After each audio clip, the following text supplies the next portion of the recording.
You're listening to the Holistic Nootropics Podcast, your home for holistic, evidence-based cognitive enhancement strategies.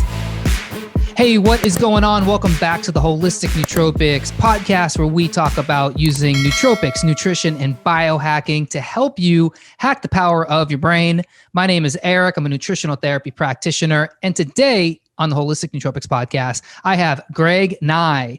Greg Nigh is a naturopathic physician and acupuncturist who graduated from NUNM in 2001. Dr. Nigh is co-owner of Immersion Health in Portland, Oregon, where he has a primary care practice as well as a specialty in naturopathic oncology. He has done extensive research, writing, and speaking on the relationship between dysfunctional sulfur metabolism and the development of SIBO, inflammatory diseases, cancer, and other chronic conditions. He's also the author of The Devil in the Garlic. So, Dr. Nigh, welcome to the Holistic Nootropics Podcast. Thank you so much for having me on. I'm psyched about it. Yeah. So let's start off the bat with the controversy stuff. What do you got against garlic? Well, other than it's evil, the title obviously was just to grab some attention. Garlic is awesome if you don't have a problem with garlic. And it just so happens, which I never would have suspected until I got into all this, that, different sulfur coming into the body comes in various forms, the way it gets packaged into various foods.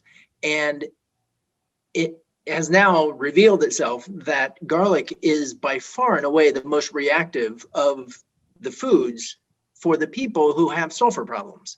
So, for the people who don't have sulfur problems, no, eat garlic. I'm fine with garlic personally. I can eat a boatload of garlic and it's not an issue.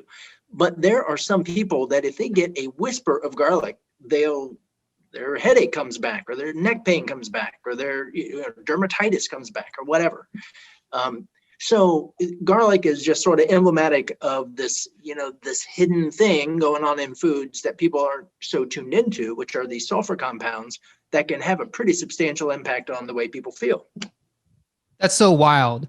It's so wild because, I've been into this thing since I've been doing this podcast about not really debunking, but like exploring the ideas that these healthy foods or foods that we've been led to believe are healthy and good for us actually have a lot of problems or could be problematic for certain people.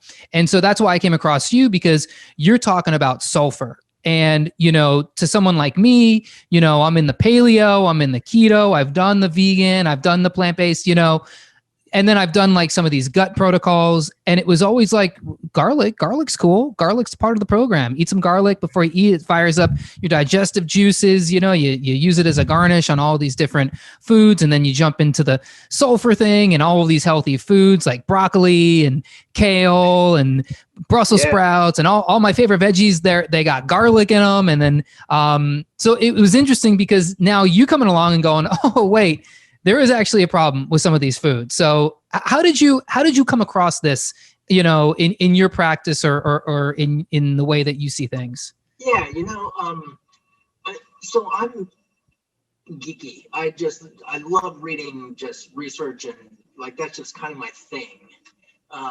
And so this was about probably about 10 years ago, 12 years ago. I was working with Maria, the nutrition therapist that she and I are collaborating all the time. And, it was interesting when I went back and looked at some email. One of an initial trigger was I had read an article by this researcher at MIT, Stephanie Seneff, who had written an article about something else that I was blown away by. And I have this thing when I read really cool articles, I send emails and say that was a really cool article. And that initiated a conversation with Stephanie that is now developed into, we'll talk more about that later maybe. But and Stephanie was also writing a lot about sulfur. But what is interesting, when I went back, I thought that it was that conversation and reading Stephanie's research about sulfur that had initiated my sulfur journey. But when I went back and looked at emails and when Stephanie and I first made contact, actually Maria and I had made our initial plunge into a low sulfur diet with patients prior to my having that interaction with Stephanie. So I had somehow, and I'm not sure exactly how, gotten tuned into it before, and we had started utilizing it. And then once I got in contact with Stephanie and really started diving into it in a big way, that was a big motivation to really develop it even more into a much more kind of sophisticated system and say, oh, there's something really significant going on here. And the way it's played itself out clinically over the years has been like one of those like sort of crazy revelation things. So maybe you could talk a little bit about like, without getting too much into the weeds of like the chemistry and the biochemistry of sulfur, like on a real basic level, what does sulfur do in your body? And like, what is it? Because I know it has something to do with detox, and I know it's obviously necessary biologically, but where does the problem with it come in? Yeah. So let's see. So sulfur, dietary sulfur comes in many different forms, and ultimately it has to get kind of processed either by gut bugs or by various enzymes that are built into our digestive lining or in the liver or wherever. It has to get processed into some very specific compounds that the body needs. So sulfate, for example, SO4, that is, our body has to have constant access to sulfate because all of our connective tissue is densely sulfated. All of our linings, the mucous membranes, all sulfated. Hormones, all the steroid hormones and others are sulfated. You've got to attach sulfates to them.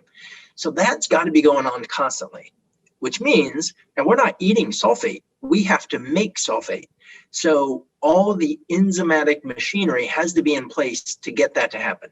So if something messes that system up for generating sulfate, then first of all, it's going to be symptomatic because you got to have sulfate. And second, your body's going to have to figure out a way to get the sulfate. Like you can't not have sulfate. So, and this is just kind of a wacky theory that I have, but it totally plays itself out clinically.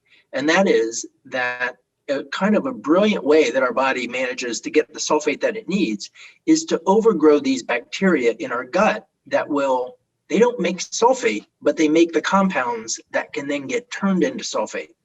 And so it solves a problem, and it's a very big problem, which is we got to get to sulfate. The bummer is that the compounds that it generates, hydrogen sulfide and sulfite, are symptomatic. They make us not feel well. But from the body's point of view, that's a small price to pay to get the gold, which is sulfate. Wow. So what you're saying then is certain people have a sulfate deficiency. So we need sulfate SO4, and some people can't make that right. So the body, as a way of adapting to that, builds these colonies of gut bacteria that make hydrogen sulfide as a way to make sulfate, but it's the hydrogen sulfide that causes the problems. Correct. Yeah. Yeah. Really, the symptomatic aspect of sulfur problems is, I believe, the excess of hydrogen sulfide. Right. And sulfite to some extent. I mean, really, they're kind of, in a lot of ways, they're going hand in hand. But yes, and I don't really, except in really rare situations, people don't come into the world with a sulfate metabolism issue. That's something that we develop over time, and it really is.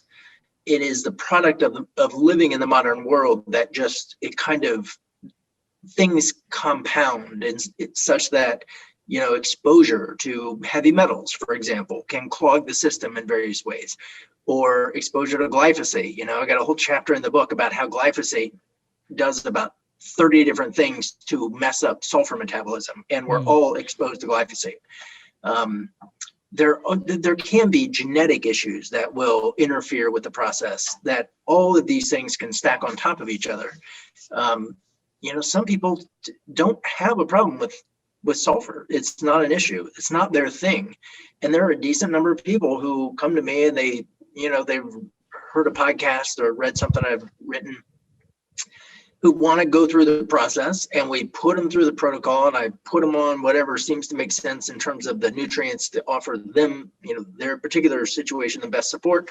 And at the end of the protocol, nothing has changed. They feel the same in whatever way that they're feeling, which is just to say, all right, check the box, wasn't sulfur, it's something else. You got to move on.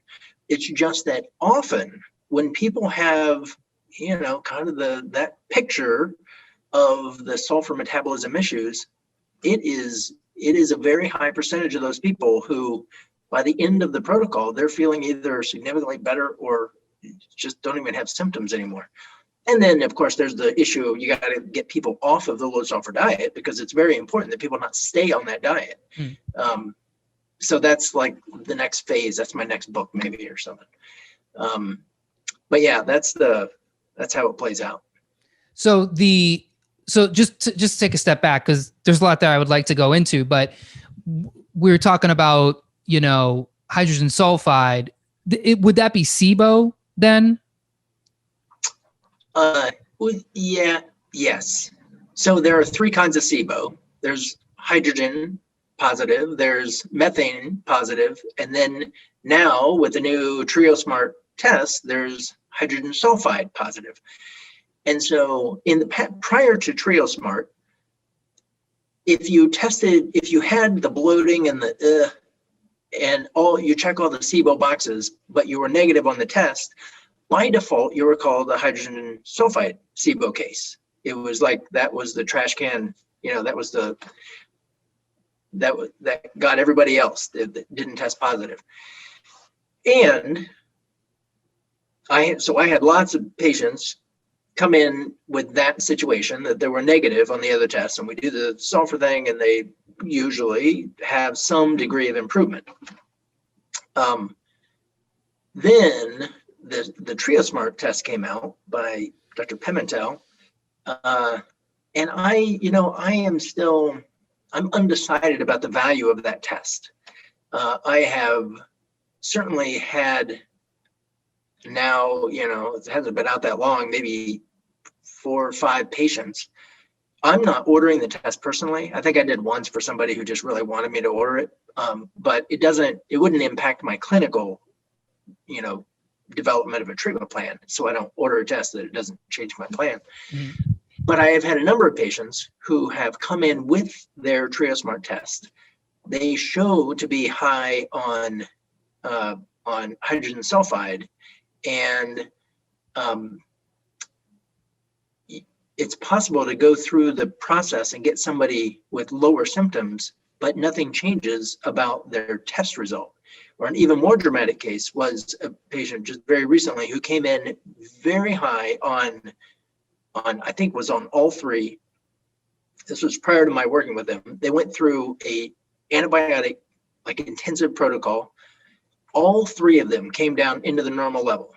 And so that was their report to me, that, yeah, it all came normal. And I followed up to say, did you feel better? And he said, no, oh no, there was no change in how he was feeling. That was the problem. That's why he was coming to me. And so I don't have total confidence that there's a tight correlation between what those tests are saying and how patients are feeling. And I think the risk is that we treat to a test result and not just treat the person that's sitting in front of us. And so I don't order the test often. If somebody came in with a test that they had done and it said that they were very low on hydrogen sulfide, but they had all the symptoms of sulfur issues, of course, I would just still do the protocol. I wouldn't not do it because the test said they don't have hydrogen sulfide. Mm-hmm.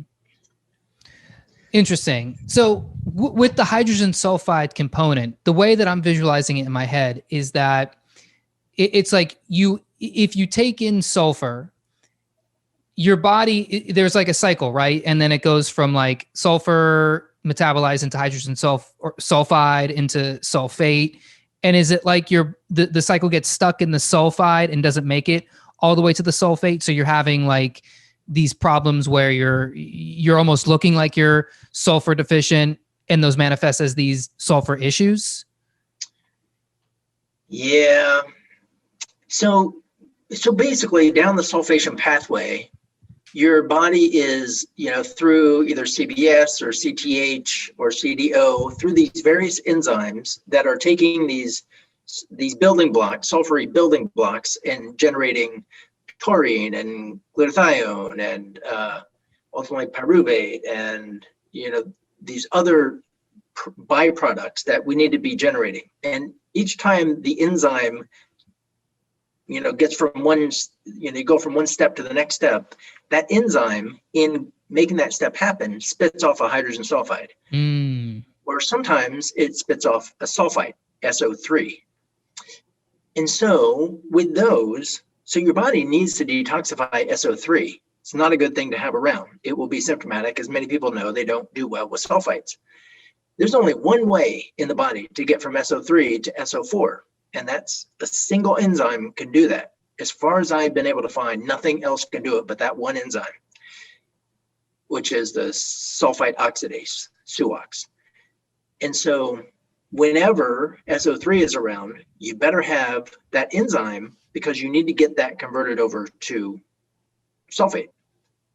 With hydrogen sulfide, it's a little bit of a different thing because unlike sulfite, which has no biological, as far as I'm aware, nobody's really found a reason for sulfite biologically. There's one mouse study that found that maybe it does some immune stuff, but really it's up to no good. That's not true for hydrogen sulfide. We are constantly needing a low level of hydrogen sulfide. That's why we have so many enzymes that are making it, just as a matter of course. There's always this flow of hydrogen sulfide into our system because it is a gasotransmitter, meaning that it works like a neurotransmitter, but it's a gas. So we take foods in and sulfur and bacteria and hydrogen sulfide gets made, and that then diffuses into the bloodstream. It just passes like a ghost into the bloodstream, circulates all around, does all kinds of positive things. It regulates our blood pressure and our heart rate. It helps with concentration and memory formation. It helps to regulate the autonomic nervous system balance. It has many, many beneficial effects. And at low levels, it is anti-inflammatory. But it does in almost every respect, has a biphasic response in that whatever it does at a low level, it does the opposite at a high level. And so if it helps memory formation at low levels, at high levels, it tends to cause brain fog. Or if it calms the autonomic nervous system at high levels, it creates more problems, creates more sympathetic dominance.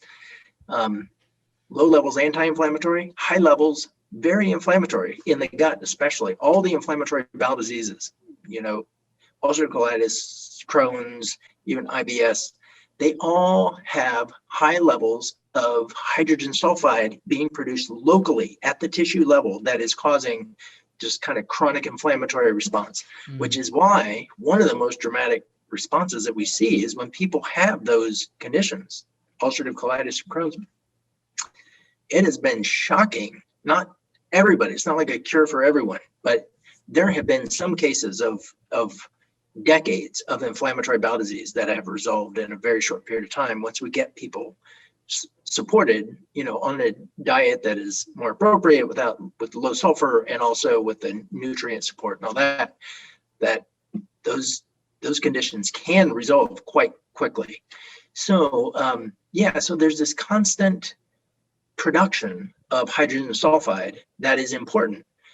Something to keep in mind is that many of these sulfur-dense foods are, traditionally or historically have been seasonal aspects of our diet. So, basically all the vegetables have a seasonality to them.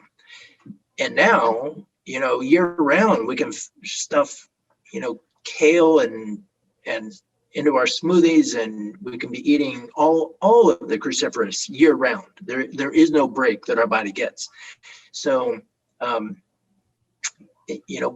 one aspect of this can be that, well, you get exposed to glyphosate or something, and that locks up the sulfur metabolism system.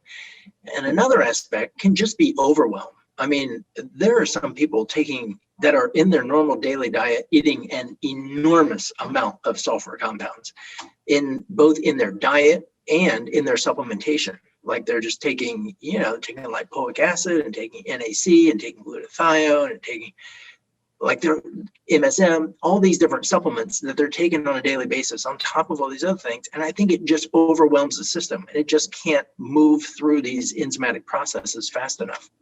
Wow. I mean, that just blows the lid on so many healthy diet and healthy protocols and like nootropic protocols that I see floating around the internet. I mean, NAC, let's start there, right? I've never heard one person say a bad thing about NAC.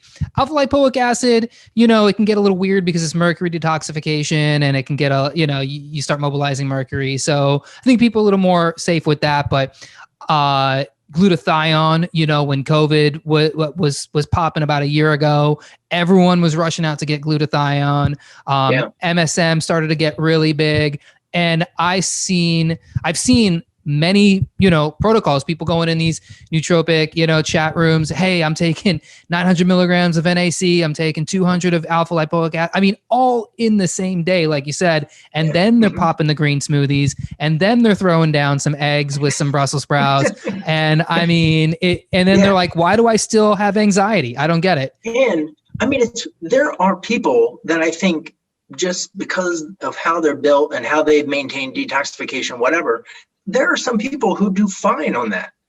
But I have absolutely had patients who come in feeling hellish, and they have for a long time, and they don't understand it. It's because they're detoxing, and they've been on this detox protocol for 3 years, taking this pile of sulfur supplements, and they believe all their symptoms are detoxification symptoms.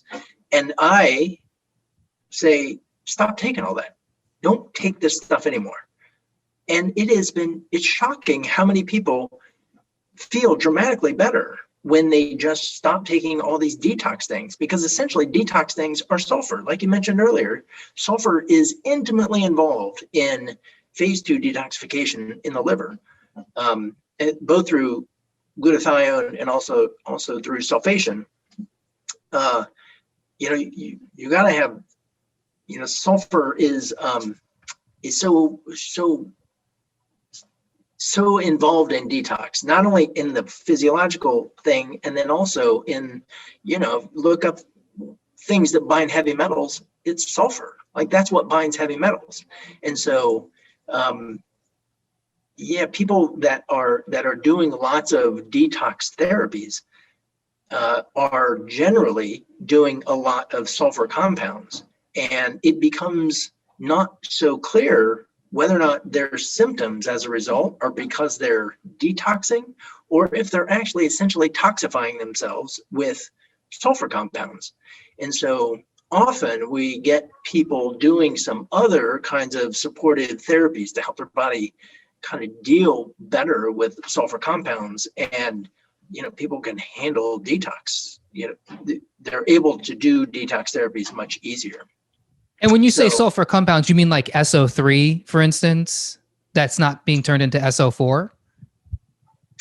When I say other compound, what context did I say? Well, you were saying like when people take in, these sulfur-rich supplements and sulfur-rich foods because they think they're detoxing, but they're actually retoxing with sulfur compounds. I get that you mean like with the sulfur-rich nutrients, but in the body biochemically, is that turning into SO3, but it's not getting to the SO4, which is the usable form of it? Yeah. So with any of these sulfur compounds, it's not like it's not that all sulfur that we take in is ultimately got to get to sulfate. Some of it's going to make methionine and to make cysteine and to do, there are lots of other utilizations for sulfur. It's just that there is a proportion of it that is going to go down those pathways. And so the more of those compounds that are coming in, the greater the fraction of them going down ultimately they're going to get made into hydrogen sulfide and sulfite, because that's just part of the pathways that sulfur goes through in order to get to sulfate. And so so it's just a quantity issue of how much is coming in, and how then efficiently can the body move it, make sure it, nothing to see here, just keep going. So because if there's a weak link in the chain of getting to those final products, then it's going to become symptomatic. And what are the common symptoms that you would see in someone like this? You had mentioned ulcerative colitis, the gut issues, but are there other symptoms you see? Skin issues, mood issues? What do you see, clinically in your practice? Yeah, all of that. So definitely skin, dermatitis, any chronic itchy, people that get dermatitis around their eyes or mouth or nose, or even any kind of skin stuff. And it, not necessarily just dermatitis, other kinds of skin issues, and even just itchiness, even if there's not a physical anything, but often people just feel itchy. And also heat symptoms. So night sweats, hot flashes, those can dramatically resolve with low sulfur protocol, which that was a really surprising finding early on when we started doing it with some women who were having crazy amount of hot flashes. So yes, skin issues, gut issues. You mentioned anxiety and even panic for some people if they have too much exposure. Let's see, what it's on the cover of my book. What is it? Let's see. Oh yeah, migraines. Actually, that's headaches and migraines are a pretty big deal, and those seem to be really strongly correlated with garlic in particular, for reasons that are mystery to me. But yeah, so let's see, insomnia and fatigue can be a part of the picture. Brain fog is a big deal, lots of brain fog. Yeah, so that's kind of, and then there, the questions just like, I always ask people, how do you do with alcohol? And I don't care how much people are drinking per se. I just want to know if some people, there are many people who will say, oh, can't touch it. If I have even the 2 drinks, I'm going to have a headache. Or I feel the next day like I had 5 times more than I actually did. So those are important to know, because there's a significant connection between alcohol and its detoxification and sulfur and its metabolism. So when people have alcohol issues, it's very common that it confirms that sulfur, if it was looking like maybe a sulfur thing, that's a confirmatory. And then, I always ask about sulfa drugs, if any of the sulfur containing drug, if they've ever been told or they know that they are reactive to sulfur drugs. That's another kind of a confirmatory thing. And what would those drugs be? I should have that list right off the top of my head. It's a whole class of sulfazalamide, and there's this whole class of sulfur containing drugs. Yeah, if you Google it, you'll come up with a list. Gotcha. I never prescribe that stuff anyway, so I don't really think about it. Got you. And what are the like we talked about cruciferous vegetables, but I'm thinking like eggs. Like, what are some real triggering foods for people that have these sort of sensitivities? Yeah, there's kind of so there. When we have people go through the process, and really I just send people to Maria, and she has written the guide that we're utilizing with all the patients. But there are a list of about, I think, 7 or 8 primary foods that have to be avoided. And those foods are going to be, in the end, reintroduced one by one to see if there is a reaction to any one of them in particular. And that reaction is going to show up sometimes within minutes, but certainly within like 24 to 48 hours. So there's that list of the usual suspects when it comes to acute reactivity.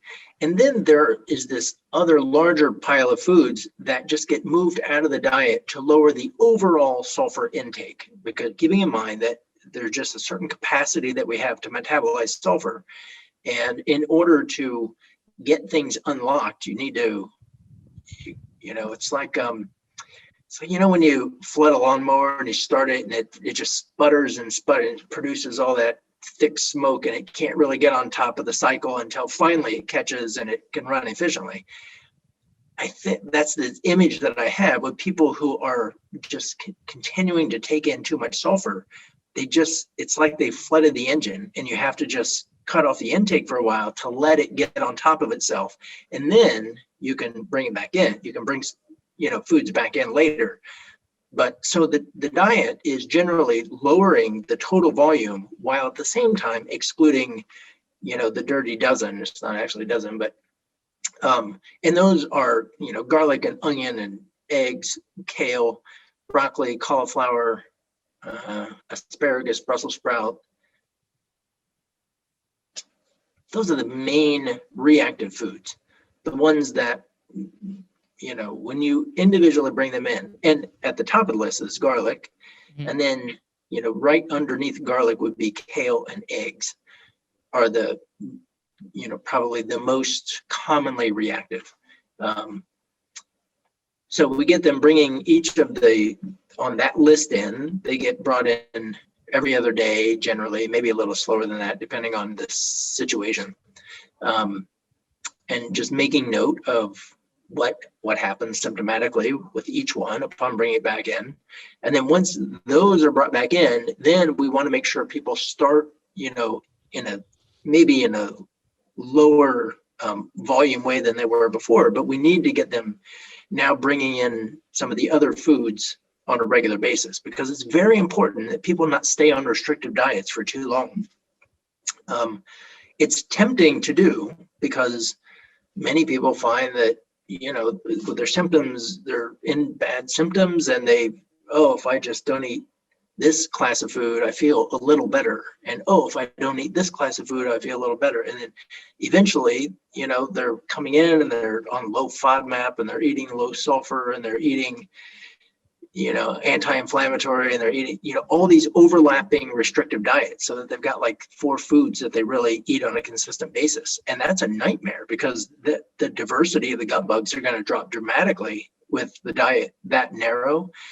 And once that diversity in the gut happens, it becomes very, very challenging to then ever reintroduce food, because you don't have the machinery in there. You got to have diverse gut to metabolize a wide variety of foods. So the key is to utilize the low sulfur dietary protocol in a very focused way. It's like a prescription that lasts for a certain period of time, but you got to figure out how to get off of that diet. Now, it very well may be that there are going to be a few sulfur foods that are never going to come back in, or they might not for a long time.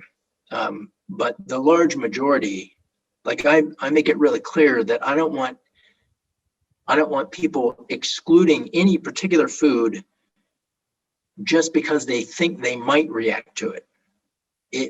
Of course, I'm not talking about donuts, but I don't want people avoiding, whatever. I don't want them avoiding romaine lettuce just because, it seems like it's in the category of foods that have been problematic for me. That's not a good thing. You need to test it and find out. And if it actually is, if you're actually reactive to romaine lettuce, first of all, you got to figure out why in the world would that be? But then there's a justification for leaving it out. But I really strongly encourage people not to leave out any food that they don't know that they're reactive to. Wow, because you with these foods too, you also run into this issue of like organic and not organic, because you were talking earlier about glyphosate, and it's so much of our food supply is tainted with glyphosate. And it almost sounds like glyphosate when you're talking about, well, why would you be sensitive to something like romaine lettuce? Do you think maybe it's it has something to do with glyphosate. Like there's been excessive glyphosate exposure, or maybe like, one thing I'm finding out a lot about is antibiotic exposure. People have had wiped out all their good gut bugs, and then it's almost like their gut has been made over many times over, and it's been refilled with, the standard American diet. And now they just, every food is a sensitivity, but then every food is necessary. And, when you say like, well, why would you be reacting to romaine lettuce? Well, because I just don't have the gut bacteria to deal with that because of all of these other things going on. Absolutely. Yeah. Yeah. I think, regarding glyphosate in particular, I really think we have no idea how wide-ranging the underlying effects are of that exposure that we all have. Those of us eating as close to totally organic as possible, we still have glyphosate. It's still there because you can't get away from it. And glyphosate impacts things at such a fundamental level. It's like, if you think about biochemical pathways, you can have, your impact can be toward the end of the pathway, but if your impact is at the beginning of the pathway, it's going to have substantially more damage because many pathways start and then branch out into other, you can end up with multiple things from a common pathway. So glyphosate is so fundamental in where it comes into play by chelating minerals, so zinc and iron and molybdenum, and it binds these things and takes them out of circulation. Well, if you chelate iron, all of your phase 1 detox enzymes, CYP450 enzymes, they're all heme enzymes. They all require iron in their core. So if you bind up iron, then you're impacting your entire range of phase 1 detox. And that's just one thing. There's so many other consequences of binding iron that, you can't, your thyroid hormone, you can't get T4 or T3 without iron, or there are all these, ramifications that happen. And so it becomes almost impossible to untangle all of those potential consequences. But one of them is absolutely how devastating it is to many aspects of the management of sulfur and sulfate. And, just as a footnote here, one of the profound roles of sulfate in the body is in how it structures water in the body. And that's not, structured water in any kind of new agey sense, but the actual structure, water takes on a structure when it comes up against a negatively charged surface, and sulfate is supplying that negative charge throughout our body. And so a large portion of the water in our body is in a gelled form. It's a structured water. And so impacting the production of sulfate is ultimately going to contribute to the destructuring of water in the body, which can have enormous ramifications. The whole reason that an MRI works is that it can see where water is not structured. Tumors have unstructured water as within them. And so MRIs are just looking to where the water is not structured in the body. So anyway, that's just yet another way that things can go bad when glyphosate comes in or other things come in and mess up sulfate metabolism. Oh man, the water thing is so crazy to me. I've been hearing so much about like deuterium depleted water and structured water, and this seems to be kind of growing, in the zeitgeist a little bit more, which is good for the reasons that you just laid out right there.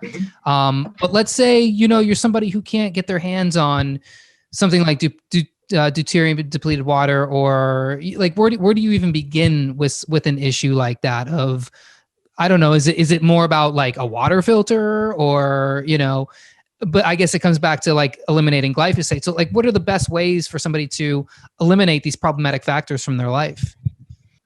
So there are certain bases that you have to cover. You need you got to have sulfur metabolism that is functional. And so, when people come in and they have 17 different interlocking things going on that all seem different, but obviously we know it's all part of the same package, I always start with sulfur. Not always, but I pretty much will always start with sulfur because something about every complex case looks sulfury. And so I start there because I know if we don't get sulfur metabolism taken care of, nothing else is going to work the way it's supposed to. So I start with sulfur and try to make sure that, I'm reasonably confident that they can produce the kind of compounds that they need to be producing. With the water, that whole water structuring issue, there are these elements that come into play. Obviously, hydration is enormously important.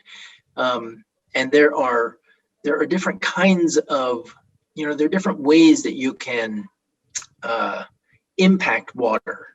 And you can, in that impact, you're changing its properties, its physical properties. And this is, every year there's the International Conference on the physics, chemistry, and biology of water. Happens in Europe somewhere. It didn't this past year, of course, but and it is these basic scientists from around the world who all get together in some place in Europe and present just mind-boggling research.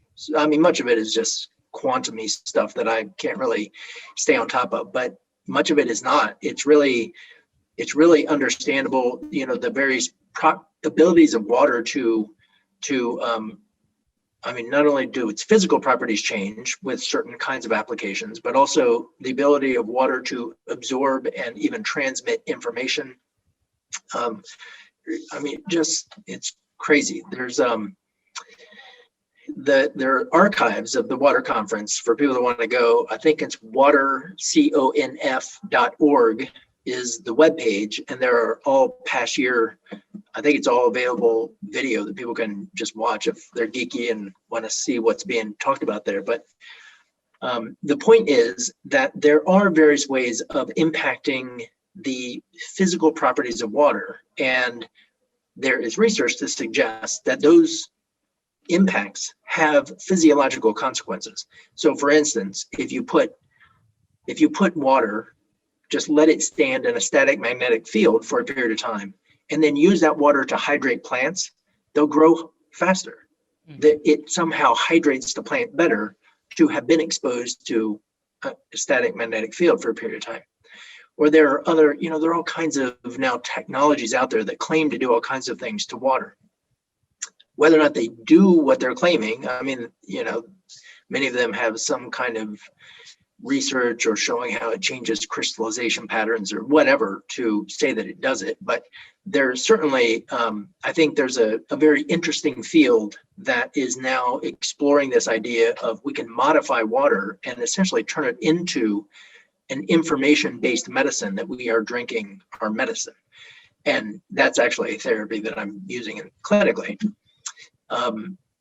Then there are things like infrared, which is another very, very important aspect of the structuring of water. Now, so exposure to infrared light causes a dramatic thickening of that structured layer of water that is that is on all of our cells and everything.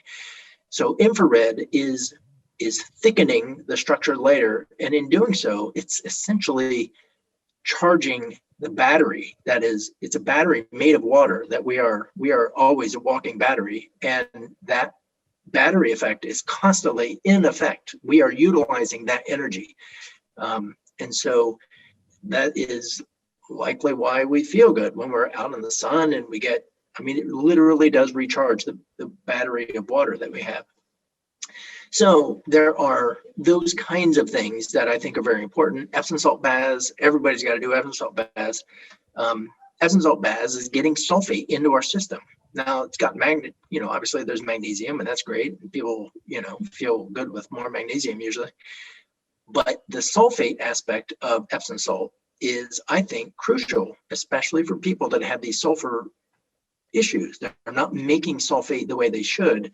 So if they can get it through their skin so that it doesn't have to go and run into the bugs in their gut, then it kind of bypasses the process whereby the hydrogen sulfide is getting made in excess. And I mean, it's crazy how many patients I've had who have dramatic improvement in their digestive symptoms just by doing Epsom salt baths.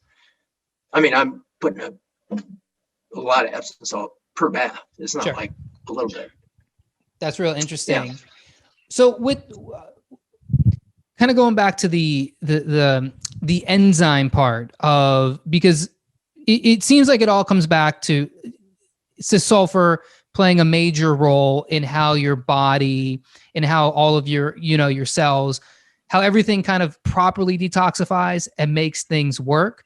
But it seems like like what you were saying, like there can be a dysfunction, whether it's from glyphosate, environmental chemicals, unstructured water. Is there something we're born with too? Is there like a genetic component to this, like a SNP or something like that plays into like an enzyme dysfunction, allowing your body to properly utilize sulfur? Yeah, I mean, so there's, I talk about this a bit in my book. There's now obviously an industry, a giant industry around checking these SNPs and building whole treatment programs around SNPs. I think it's a great way to make a lot of money, but I'm not totally convinced that that's a valid way of pursuing a treatment plan. I do think that SNP information can be helpful. I mean, it can inform, but I just can't imagine looking at a genetic printout and knowing how to treat that patient. That said, there are certainly a few SNPs that I think can be meaningful in trying to understand why this person has such dramatic reactions to sulfury things and this person doesn't seem to have much at all. For instance, that one enzyme, the sulfide oxidase enzyme, the one enzyme that can get SO3 to SO4, it's rare that I see individuals with the most important SNPs in that enzyme, but when you see it, I've never seen somebody with a SNP there who did not have very significant symptoms that are very sulfury kind of symptoms. So I look at SNPs, not for everybody. So it's not like a primary, but if somebody comes in, they've done 23andMe and here's the printout, and I'll glance it over and see if anything like jumps out about it. But it's not, SNPs they're not a driver of how I'm thinking about treating somebody. Sure. Would that be the CBS gene or the CBS SNP? Yeah, CBS. It's funny. I have patients come in because there's this whole kind of discussion about these SNPs that goes on online, of course. Patients come in and tell me that they have, they say, I have the CBS mutation, which, it has taken on the status of a disease itself. Wow. And I just don't think it's accurate. I don't find that there's such a tight correlation between what those SNPs are doing and how somebody is feeling.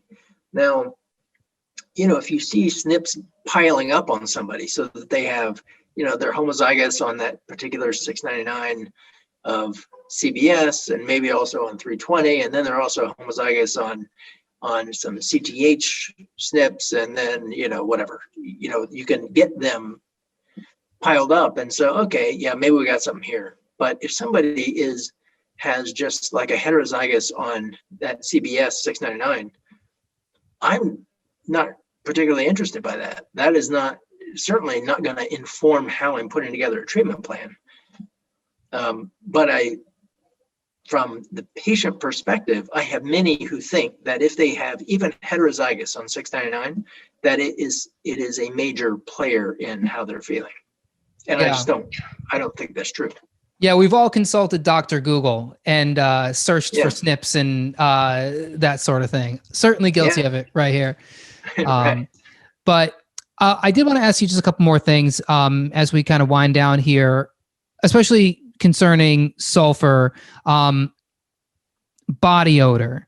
Is there a connection with like body odor, and does that have anything to do with ammonia? I feel like I've heard these kind of points put together, but I'm not sure about that. Well, I think yes. I think they are connected. I can't tell you exactly how they're connected, in the sense that I'm not sure why some people manifest a sulfur issue through. I mean, I have had 2 patients over the years that I can recall who had almost a debilitating amount of sulfury smell that would come off of them. That's got to be a genetic thing. I don't know how to explain why some people would generate that amount of these. And it's not an ammonia smell that these 2 had. It was very much a sulfur smell. Now, there are links between the production, bodies producing ammonia and all of the sulfur pathways, and there are enzymes that are important to be looking at, in NOS3 and others that can help to do all the regulation in there. NOS enzyme itself is a really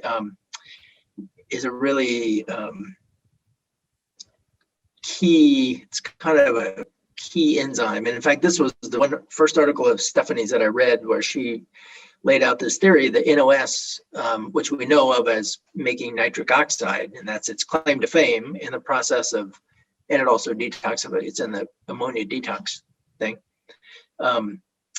But it also is producing, it's playing a key role in the production of sulfate. It's actually making sulfur dioxide, SO2, which will then get oxidized to SO3, which will then get enzymatically converted to SO4. So it is ultimately helping to balance. And nitric oxide and sulfate are these 2, or nitrate and sulfate are these 2 very important regulators of blood viscosity. And so, anyway, I'm going on a tangent about this because it's just there is this close tie between ammonia and its detoxification, and also with sulfate. So, in getting to your initial question about body odor and how that manifests for some but not all, I really don't know how to explain why it manifests for some and not others. And other than some weird genetics that are happening behind the scenes. Yeah, some mystery. Yeah. Well, that's interesting too. So like would supplementing, or have you ever prescribed somebody supplement with something like nitric oxide if they do have sulfur issues? Mm-hmm. I have before. Yeah, we carry one.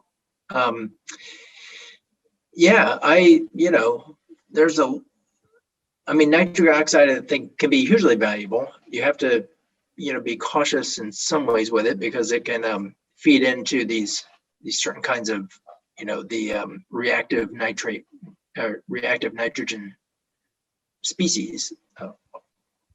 But yes, nitric oxide can certainly be one of those that might come into play if genetically, so homozygous on NOS3 in a couple of different spots, we know that will substantially slow down that enzyme, which is going to back up, not only back up the ammonia detoxification, but it also is going to slow down dopamine production. And so there are ways you got to support all of that.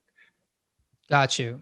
Now, jumping into like the supplement stuff, right? So we've already said, if you got these issues, stay away from the NAC, stay away from the ALA, stay away from MSM. Are there any supplements that you think are good? So assuming you're gonna try a low sulfur diet, you're gonna go down that road, you're gonna start eliminating high sulfur foods for not too long. But you start to kind of identify like, okay, I do have a lot of, and look, if you're doing this paleo keto thing, even like the plant-based thing, you probably have a lot of cruciferous vegetables and these sorts of things in your life. But then are there supplements, like I've heard molybdenum is a good thing to supplement. Are there any other supplements that are good, or minerals or vitamins that are good to support sulfate production or sulfur sensitivities? Sure. So yeah, and also just to clarify, it's not that I think nobody should be taking lipoic acid or MSM or, certainly not glutathione. I mean, I'm prescribing those for various people for different things. They're super important. They become problematic in the context of these sulfur issues. And for people initially going through the process, we get those out so that that's not throwing fuel on a fire. Definitely there are, nutrients that are very important. You mentioned molybdenum, and that's one that every time I do one of these podcasts, the product that we use, Biotics is a company that makes it, and it's called Mozyme Forte. And it really, there's something unique about the way they put that together. It's a food-based enzyme, and we always have people chew it up. And that alone has actually done quite dramatic things for some people. And, I do this dose escalation, chew up 1 twice a day, and then maybe go to 2 and 3 twice a day even. And some people feel dramatically better with that much support. Now, really what that's doing is facilitating that SUOX enzyme. It's getting SO3 converted to SO4. So it's not all that surprising that people might feel significantly better by having those higher doses. And there are, there's a number of other kinds of supplements that can come into play, and many of them are not directly related to sulfur, but they have to do with, ultimately, you got to get the gut rebalanced. I'm using a lot of butyrate with patients. I use, there's that humic acid product called Ion Biome, developed by Dr. Zach Bush. I find that to be very valuable in restoring the integrity of the gut. What else? I use hydroxycobalamin as the form of B12, because that one happens to help to, it will help to get sulfur compounds in the blood converted over to sulfate ultimately. And what else? I might use Panax ginseng, or I might use flaxseed oil powder because of their impact on like CBS or other enzymes that are producing lots of compounds. So it really just kind of depends on what the situation is. And again, in the book, for people who want to know the details, I go through a lot of the different enzymes or a lot of different supplements that I use on a pretty regular basis. That's great. Yeah, we'll link to the book in our show notes here when we publish all this. And I definitely encourage people to read it. I haven't read it myself, but it's on my list, and I recommend. What? I know. Can you believe it? Well, it's the garlic thing. I'm like, this guy's telling me not to eat garlic. I'm lost. I have to talk to him now to figure this out. I'm going to buy four copies. Yeah.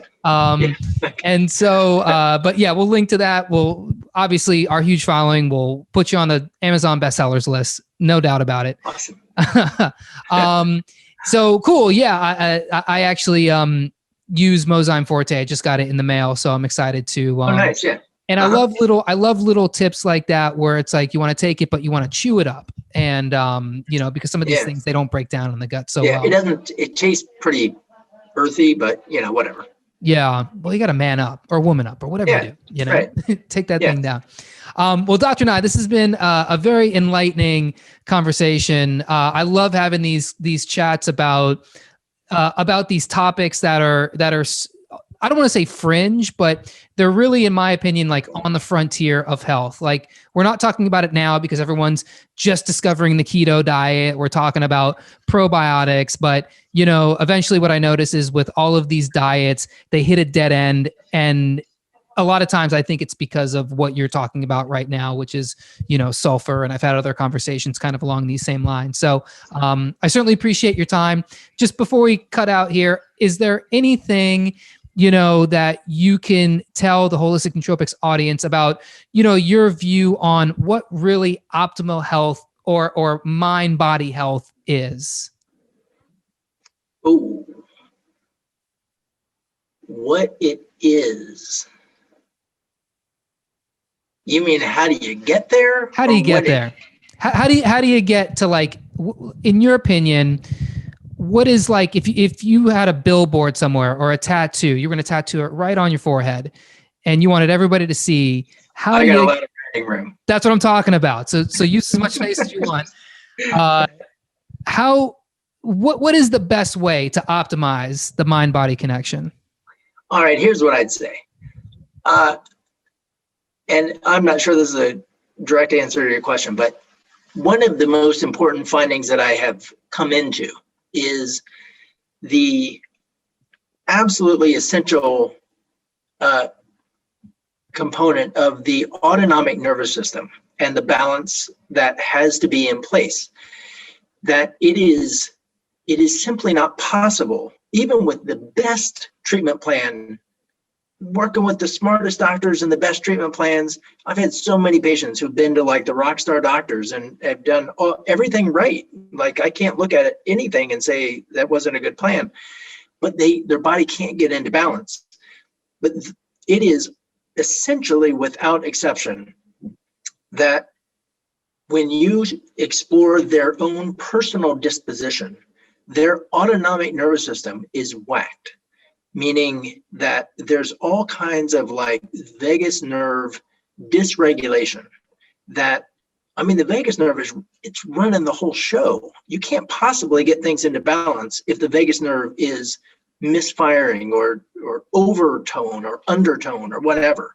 And so there's this whole parallel track of therapies that I think are essential for anybody who wants to achieve, like, optimal health. If they have a suggestion of autonomic imbalance, which is like anybody with stress or, you know, a little excess anxiety or whatever, I think once those kinds of therapies get incorporated, it absolutely transforms the picture. And what therapies would those be? I know it would be a whole other podcast. Sure. But if you just name off a couple, just so people have an idea. The one that I have, you know, Maria has been going through the certification process for a process called SSP, or Safe and Sound Protocol, which is just it uses earphones and just audio files to help access balance the autonomic nervous system. There's another system called DNRS, Dynamic Neural Retraining System, I think, which people download. I've had people with both of these. I've seen it happen. People, their lives transform in their health by incorporating those therapies into the rest of their plan. So, wow. Yeah. Well, yeah. Or also one that is much more known and accessible are the tapping therapies, EFT or TFT. I mean, it seems crazy, bizarre. Why would that work? But again, I've seen it do pretty substantial things. So yeah, I think it's all working in that same autonomic way. Yeah. Well, here at Holistic Nootropics, we are all about the autonomic nervous system.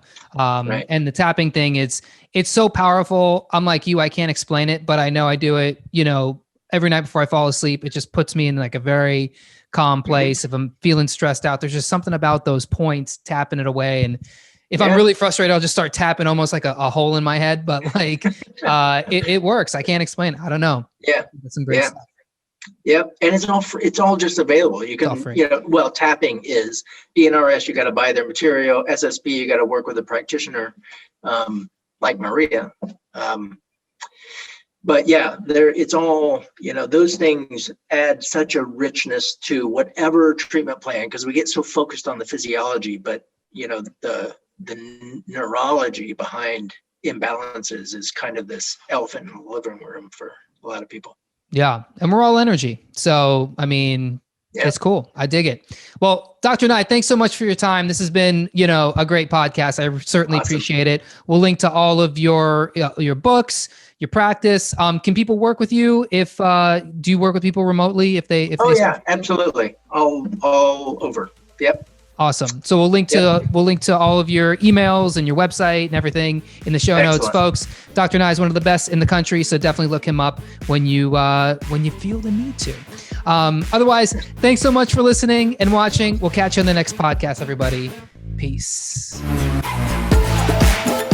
Thanks for listening. For more brain-boosting info, in-depth articles, and show notes, check out holisticnootropics.com.